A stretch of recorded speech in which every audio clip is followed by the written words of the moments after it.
600 കോടി രൂപയുടെ വികസന പദ്ധതി പ്രാദേശിക സാമ്പത്തിക വികസനത്തിന് മുതൽക്കൂട്ടാകും. സ്ഥാപനത്തിൻ്റെ ഭാഗമായി നടക്കുന്ന വ്യാപാര ഇടപാടുകളും വലിയ നേട്ടമാകും.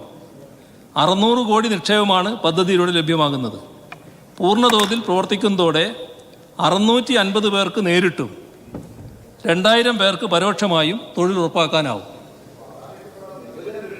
നിക്ഷേപ പദ്ധതി സ്വീകരിക്കണോ വേണ്ടയോ എന്നത് പൂർണ്ണമായും സർക്കാരിൻ്റെ വിവേചനാധികാരമാണ്. പൂർണ്ണമായി സംസ്ഥാനത്തിന് ഗുണമുള്ള നിർദ്ദേശങ്ങൾ ലഭിച്ചാൽ സർക്കാർ തന്നെയാണ് അനുമതി നൽകുക. പ്രാഥമിക അനുമതിയാണ് നൽകിയിരിക്കുന്നത്. ഈ ഘട്ടത്തിൽ പഞ്ചായത്തിനെ കൺസൾട്ട് ചെയ്യില്ല. Ease of doing business single window system വഴിയാകും ഈ പദ്ധതിക്ക് ഇനി അംഗീകാരം നൽകുക. ഈ ബോർഡിൽ പഞ്ചായത്തിൻ്റെ പ്രതിനിധിയും അംഗമാണ്. മികച്ച പദ്ധതികൾ അംഗീകരിച്ചുകൊണ്ട് തന്നെ സർക്കാർ മുന്നോട്ട് പോകും. ഈസ് ഓഫ് ഡൂയിങ് ബിസിനസ്സിൽ കേരളം ഒന്നാമത് ഈ തുറന്ന നിലപാട് കൊണ്ട് തന്നെയാണ്. ആദ്യഘട്ടത്തിൽ പ്രതിദിനം 50,000 ലിറ്ററും പിന്നീട് പൂർണ്ണതോതിലെത്തുമ്പോൾ 5 ലക്ഷം ലിറ്ററുമാണ് പ്ലാന്റിന് ആവശ്യമായി വന്നിരിക്കുന്നത്. ജല അതോറിറ്റി വഴിയും മഴവെള്ള സംഭരണി വഴിയുമാണ് ഈ ജലം ലഭിക്കുക എന്നാണ് സർക്കാരിന് സമർപ്പിച്ച അപേക്ഷയിൽ പറയുന്നത്. ജല അതോറിറ്റി വെള്ളം കിൻഫ്ര ലൈനിൽ നിന്നാണ് ലഭ്യമാക്കാൻ നിർദ്ദേശിച്ചിരിക്കുന്നത്. കഞ്ചിക്കോട് കിൻഫ്രയിലേക്ക് വാട്ടർ അതോറിറ്റിയുടെ ലൈൻ ഇതുവരെ എത്തിയിട്ടില്ല. പ്രവൃത്തി പുരോഗമിക്കുകയാണ്. ഈ ലൈൻ എത്തുമ്പോൾ കമ്പനിക്ക് ജലം നൽകാനാവും.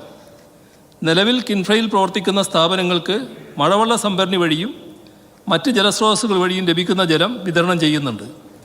പ്രതിദിനം 8 ലക്ഷം ലിറ്റർ വരെയാണ് നൽകുന്നത്. വ്യവസായ സ്ഥാപനങ്ങൾക്ക് ജലം നൽകുന്നത് മഹാപാവമല്ല.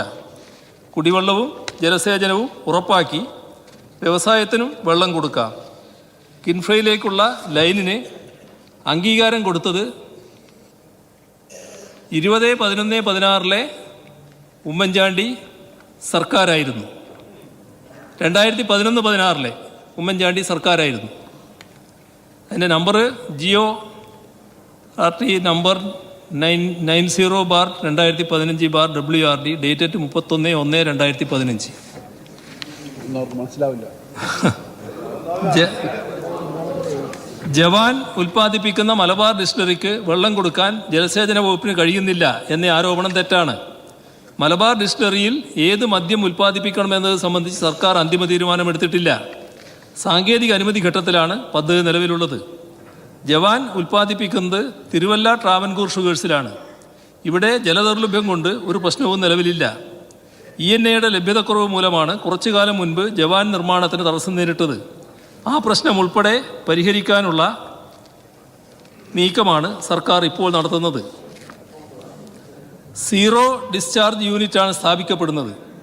മാലിന്യമൊന്നും പുറത്തു തള്ളുന്നില്ല എന്ന് സർക്കാർ ഉറപ്പാക്കും. കമ്പനിയുടെ ടെക്നോളജിക്ക് നാഷണൽ ഗ്രീൻ ട്രൈബ്യൂണൽ, കേന്ദ്ര പരിസ്ഥിതി വന മന്ത്രാലയം എന്നിവയുടെ അനുമതി ലഭിച്ചിട്ടുണ്ട്. പ്ലാന്റ് സജ്ജമായാൽ പരിസ്ഥിതി അനുമതി വാങ്ങിയ ശേഷം മാത്രമേ പ്രവർത്തനം ആരംഭിക്കാൻ കഴിയൂ. ദക്ഷിണേന്ത്യയിലെ ആദ്യത്തെ മൾട്ടി ഫീഡ് ഡിസ്റ്റിലറി പ്രോജക്റ്റാണ് പാലക്കാടിലേത്. വിവിധ കാർഷികോൽപ്പന്നങ്ങൾ ഉപയോഗിച്ച് സ്പിരിറ്റ് നിർമ്മിക്കുന്നതാണ് പദ്ധതി. കോ ജനറേഷൻ വഴി 6 മെഗാവാട്ട് വൈദ്യുതി ഉൽപ്പാദനവും ലക്ഷ്യമിടുന്നു. കമ്പനിയിൽ ഉൽപ്പാദന പ്രക്രിയയിലുണ്ടാകുന്ന താപോർജ്ജത്തിൽ നിന്നും ടർബൈൻ പ്രവർത്തിപ്പിച്ച് വൈദ്യുതി ഉൽപ്പാദിപ്പിക്കുമെന്നാണ് പദ്ധതിയിൽ നിർദ്ദേശിച്ചിരിക്കുന്നത്. ഇതിൽ 3 മെഗാവാട്ട് കമ്പനിയുടെ ആവശ്യത്തിനും ശേഷിക്കുന്ന 3 മെഗാവാട്ട് ഗ്രിഡിലേക്കും നൽകും. ഉപയോഗശൂന്യമായ അരി, വെജിറ്റബിൾ വേസ്റ്റ്, മരച്ചീനി, ഗോതമ്പ്, സ്വീറ്റ് പൊട്ടാറ്റോ, ചോളം എന്നിവയാണ് അസംസ്കൃത വസ്തുക്കൾ. ഇത് കാർഷിക മേഖലയ്ക്ക് പുത്തൻ ഉണർവും ഏകും. എക്സൈസ് വകുപ്പ് ബാർ എന്നൊക്കെ കേൾക്കുമ്പോൾ അഴിമതി ഓർമ്മ വരുന്നത് മുൻ പ്രതിപക്ഷ നേതാവ് പറഞ്ഞതുപോലെ ജനിതക പ്രവർത്തനം തന്നെയാണ്. അത് പക്ഷേ ഞങ്ങളുടേതല്ല.